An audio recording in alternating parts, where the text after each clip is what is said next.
Hi guys! Kumusta po kayo? Okay ba ang mga parties natin dyan? Nanalo ba kayo ng washing machine, electric fan, or aircon sa mga parties nyo?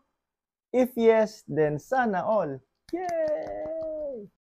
Speaking of parties, I'm sure maraming masasarap na pagkain ngayong Pasko. At isa na doon ang mga chocolates.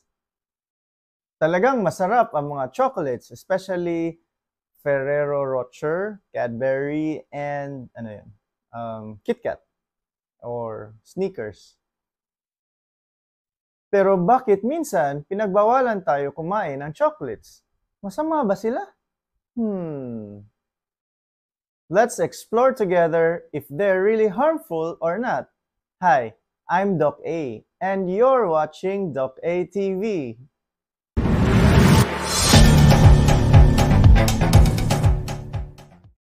Chocolates come from the fruits of the cacao tree.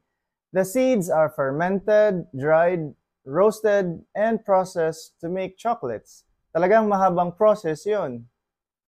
Actually, maraming benefits ang makukuha sa pagkain ng chocolates. So, bakit ba ito masama?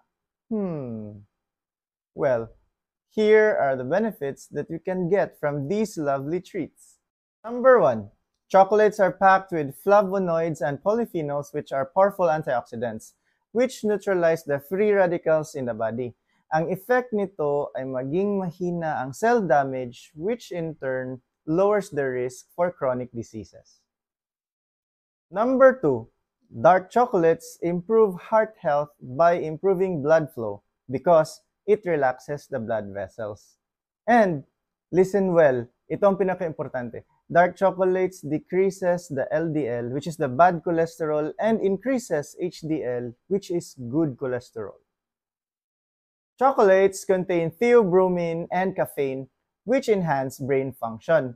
It stimulates blood flow to the brain, kaya it lowers the risk of neurodegenerative diseases like Alzheimer's. Number 4. Chocolates can improve mood and reduce stress.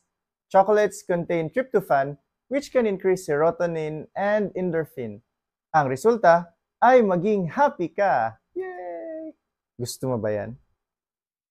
Number 5. Flavonoids in dark chocolates can protect our skin because it improves skin hydration and elasticity. It also creates a shield from ultraviolet damage. And lastly, chocolates may aid in weight management. Totoo kaya? Is this true? Ito ang explanation. When you eat even a small portion of dark chocolate, it will send signals to the brain na busog ka na. Kaya, hindi ka nakakain ng iba pang pagkain kasi nga, busog ka na. Tama din naman. To maximize health benefits, piliin mo ang dark chocolates, which contain 70% cocoa with minimal added sugars. Yung white chocolate and milk chocolate contain more sugar and fat and fewer antioxidants than dark chocolates. So, yun palang bad. Pwede naman kumain, huwag lang araw-arawin. Sakto ba na nga Tagalog? Araw-arawin? But wait, how much is enough? Well, you can eat 2 to 3 small squares of a standard chocolate bar. Oh no! Yun lang ba? Since we're talking about chocolates, ito po yung sa akin. So, ito yung dark chocolate, ito naman yung milk chocolate. Ano sa tingin nyo ang kakainin ko pagkatapos nitong video na to? Sige, put your answers in the comment section so that I will know who really watches my videos up to the end. Alright? Bye!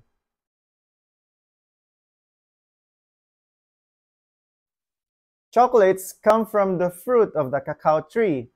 The seeds are